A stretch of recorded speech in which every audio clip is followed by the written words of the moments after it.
the beginning of an enduring deflationary recession in response to the excesses of excess that peaked in 2021. Cryptos are a good part of that. They went up the most, they've gone down the most, and they're probably going to stabilize. So I think some of the best performing assets will be long bonds, gold, and Bitcoin. I think the stock market's going to have a pretty significant correction akin to 1930s. And it's a simple peak. How about in 2000, it took 13 years to take out that high? Well, we should have similar.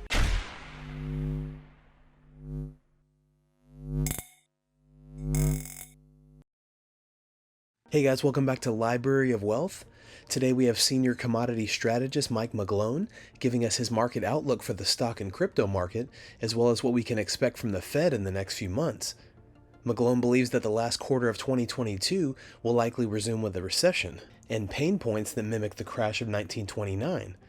McGlone also believes that Bitcoin is likely to become a risk-off asset in the near future and advises that it's imperative that people consider the reason why Bitcoin has decreased in the first place. He points out that the market has undergone one of the biggest corrections in the stock and bond market in over 40 years. As an impending global recession looms on the horizon, Bitcoin remains a strong indicator of what's going on in world markets. Let's listen to this interview with Mike McGlone as he gives his take on Bitcoin and his prediction for the market at the end of 2022. Don't forget to like and subscribe if you enjoy the content we do here on this channel. Let's get right into the video. The thing I like to mention about the DXY, you just inspired me to do this. It's relative movements that matter the most. And right now, the DXY relative to its 100-week moving average is 18% above that. It's only happened once in history at the peak in 2015, right before the collapse. So it's pretty well extended. 100 weeks is pretty standard. It's almost 2 years. It's 2 years. But that's the relative strength of it. The thing is, DXY is measured virtually against the Europe. We all know Europe's basically a basket case. I mean, they don't have, I shouldn't say a basket case, but there's so many independent countries. I mean, I live there. We all know why most of us Americans have emigrated from there because of the wars and forever. But comparing to another, bigger baskets, like we have a Bloomberg index and the trade-weighted broad dollar, I see it's not nearly as much as it rallied as much into the peak in 1985. I remember that well. I was in France as a student. But this is what's breaking, and this is part of what the Fed ignores. And the number one way to make this stop happen is the U.S. stock market going down relative to the rest of the world.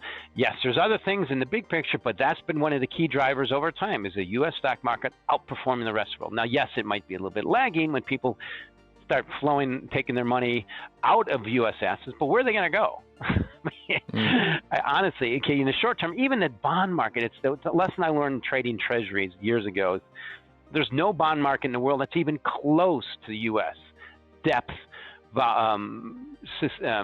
security, volatility, getting 4% on a 2-year note right now. Thank you very much. I mean, what person in the world is not going to do that? So people only sell treasuries because they say, they have to. And so I look at it as this is part of breaking right now in this rest of the world. This is part of, to me, is going to be the Great Recession. It's kicking in this year. I'm calling 2022 the Great Reversion. And I view this as very similar to 1929. McGlone believes that people have seen that the Fed has become increasingly aggressive with a high pace of increased points. The intense increase has created what McGlone refers to as the Great Reversion, which has created a significant correction in the stock market. Because cryptos are such an accurate indicator, they are the lead in a race of what McGlone refers to as a pendulum of risk assets that has swung too far one way and is now swinging back. It's a good point to say it's less likely to see a crash in U.S. equities, but typically dollar flows will flow to fixed income T-bills and 2-year notes. Not really long bonds, but when you can get literally 4.3%, I pointed this a few months ago, is the highest rates in the world, the deepest bond market, and most likely that inflation is going to collapse is in the U.S. And the Fed's there for you. I mean, you're not going to go to the British pound right now. Look what happens there. So maybe you will because of relative value, but that's the key thing. But why are the equity markets declining? Why is the dollar? Part of the reason the dollar is reacting is because we have just gone through the biggest pump in liquidity, money supply ever.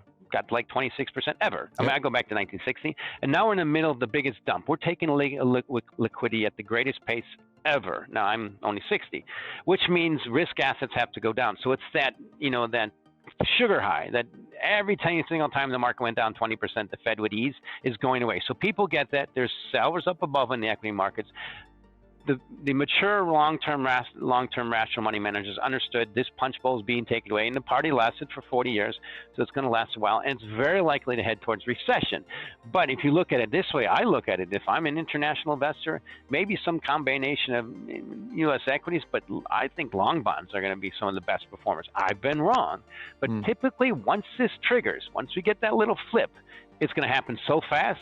I expect rates to drop double the velocity, or maybe quicker the velocity than they went up, and then we have this enduring deflationary recession kicking in. But this is the difference now. The world has changed. The Fed will not be there to save you once we get death threats, and they will get death threats. Paul Volcker got them. The beginning of an enduring deflationary recession in response to the excesses of excess that peaked in 2021. Cryptos are a good part of that. They went up the most, they've gone down the most, and they're probably going to stabilize. So I think some of the best performing assets will be long bonds, gold, and Bitcoin. I think the stock market's going to have a pretty significant correction akin to 1930s. And it's a simple peak. How about in 2000, it took 13 years to take out that high? Well, we should have had similar extremes. What we've never had is the foundation.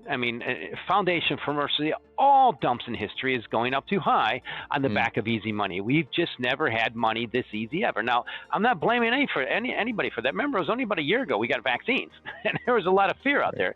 So yeah, the Fed had to make the risk of pumping up all this liquidity, but we didn't get that.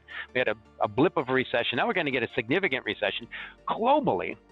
And I fully expect there's going to be a lot of good to come out of this. In the meantime, we've got to have a lot more pain to reduce inflation. We'll get that. I think inflation is going to drop at extremely high velocity. People don't realize that yet. Like the base effect in crude oil, going from 50 to 130 is pretty significant. Going back down to 50 is what it's going to do. So I fully expect things like crude oil to do what they always have been. It's one of the most significant mean reverting commodities on the planet. Crude oil goes up a lot, goes down a lot, but it never, the price right now, $77, which might be different when this airs, is the same price as 2007. Imagine if we said that about the stock market, 15 years unchanged. That's called deflationary forces. So I think what Jeff Booth pointed out in his book, The Price of Tomorrow, of all kicking in.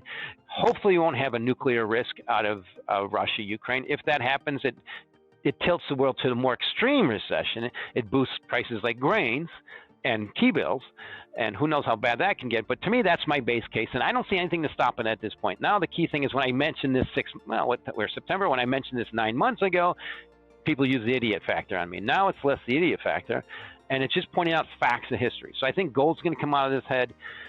Typical commodities do what they always do. They mean revert, and they get cheap. So I think what's going to have to happen is risk assets are going to have to get real cheap. Housing should collapse. Look what interest rates have done. And it's just a matter of time that all the lagging indicators follow that. Inflation is very much lagging. I think everything is basically going to follow copper. It's down 24% in the year for a reason. Crude oil probably end up down 24%. And this is just what happened in 2008. But remember, that was just U.S.-centric. This is global. China is collapsing. We pointed this out years ago. Why do they steal intellectual property? We know how to answer that question. But the housing market there is horrible. And they have no good fixes. Their stimulation is beyond. Remember, look, and their currency is starting to plunge too. Europe is collapsing. What gets Europe out of this? Maybe some kind of enduring peace, but Putin has to leave. Gone. Completely gone. But for that to, people can't trust him. And so I view this as 1929, 30s kicking in, and the Fed the most reluctant in history to provide liquidity, partly because they learned the lesson of too much liquidity. McGlone believes that Bitcoin is in a process of recovery as commodities will begin to crash. He points out that many currencies worldwide have declined tremendously and that the impending global recession will be severe and ultimately cause those markets to collapse. He believes with this decline in the market, it will also cause Bitcoin to shine. Even though McGlone holds Bitcoin in high esteem and in the lead of the coming bull run, he stresses that it's imperative that people consider holding more than one crypto in their portfolio. As markets fluctuate and the world economy changes, having a diversity in cryptocurrency allows for flexibility in considering who the next winners will be. What do you guys think about Mike McGlone's opinion for the last quarter of 2022? Let us know in the comments below. Thanks so much for watching. Don't forget to like and subscribe. This is Library of Wealth. We'll see you in the next video.